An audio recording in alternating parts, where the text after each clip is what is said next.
So, starting off this solar flare update, the sun has been gathering steam with a total of 27 solar flares since Sunday, including an M8. All but 2 of these have come from sunspot AR2290. So I'll show you, that is not actual, the M8, but this one coming up right there, that is the M8. So let me rewind it real quick and show you something. This solar flare here that happened at about 1:30 Universal Time actually did affect the atmosphere of Earth, and you can see that right here. If you notice right here in this window right here, you'll see that green grazes the Earth. You'll notice that it ends up getting white, and if this white part would have hit Earth, some of our satellites would have gone up. If you've been experiencing some technical difficulties with your cell phone, this right here could be the reason. You see past this. That's pretty crazy. So it did affect some of our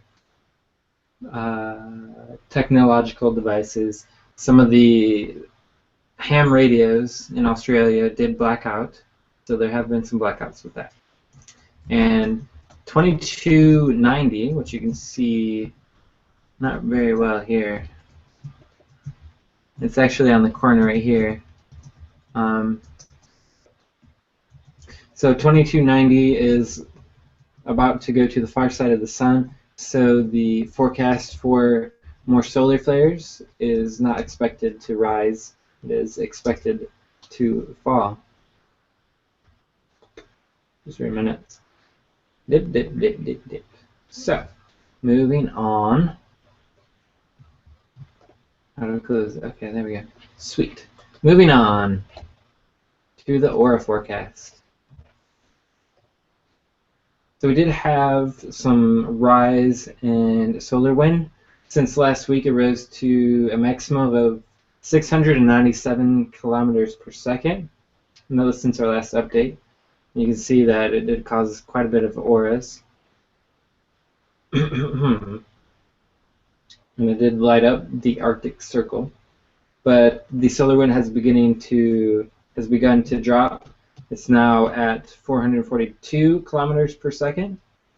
So expect the auroras not to go too crazy. But, you know, it could happen. Crazier things have happened.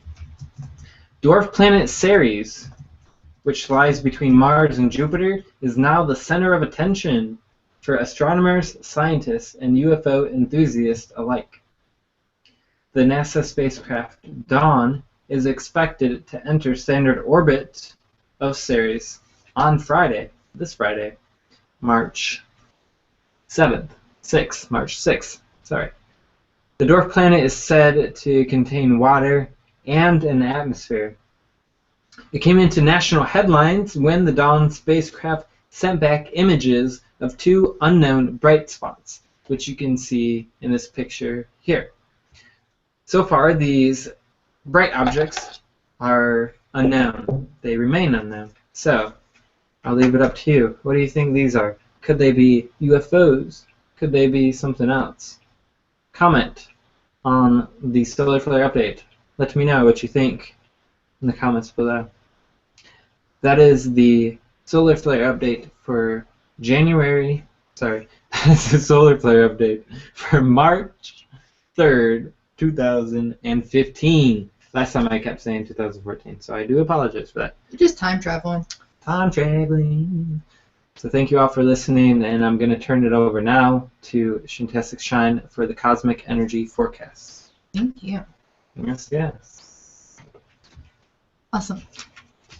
So, we are starting out this week. It's actually an event that's occurring now, as the celestial standout is a trine of luck to us, which is, like I said, starting right about now, depending on where you're located.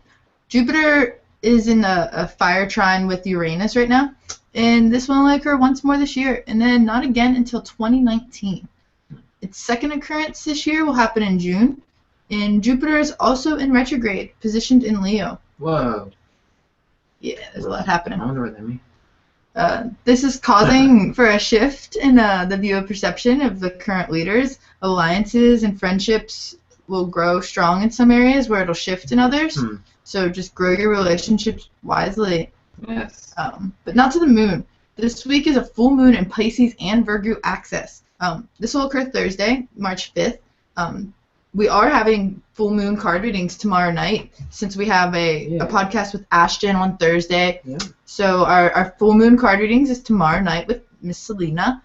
But the full moon is a rather complex full moon with a variety of energy. It's weaving into our realms, and these shifts are really coming strong as many of the population seem to be getting over the cold, which it just seems to have been disappearing for most of us within about a week. And many of us seem to be re-energized with a sense of creativity and motivation as spring is quickly approaching us. Ooh, yeah. So with Virgo and the opposite to Pisces, it seeks to embody divine perfection. And the only problem really with Virgo is that it can set itself up for impossible tasks or make us feel frustrated with humans.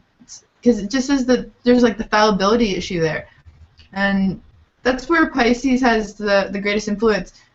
Pisces also has the greatest influence on those who live in the work of non-physical realm, such as artists and musicians, healers, and other health professionals and human service workers. So Pisces has the dreamers living what others seem to be, some believe to be saying is a mystical fog, which really consists of growth through sleep, meditation, prayer, and other trance-like states. And just the creation stages that seem to have been blissful and growing from this are really just starting to inspire others. They may feel that we're in a mystical fog, but it's slowly starting to like lift the veils for everyone. In these past few days, it's all growing greater in intensity, and though it can have its fishy days in Pisces, we're still susceptible to emotional assault due to the high amplified energy statuses from the extreme bliss. The raise of vibration has to create that balance. When we're in such high blissful states, we have to remember that we're going to feel just as low when we have to have those low days to make us appreciate the good more. Remember that. Yeah. But it's really time to let go of that fear and allow the shift to occur in and around you, and have faith that the consciousness is being raised to a higher level of understanding of us all being one and together.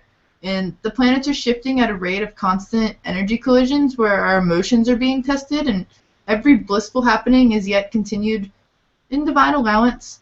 So embrace the feeling of dreams to come true, and let the world guide each of us to the blissful state we're looking for while strengthening us through challenges.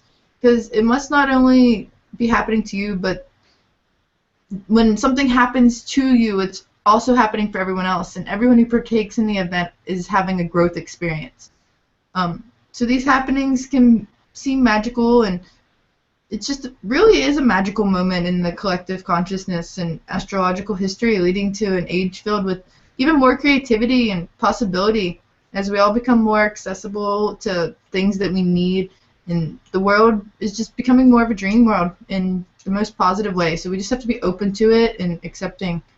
And the celestial energies are here to make it so. So acknowledge them and appreciate them in this part of the vibration that we're all playing a part in.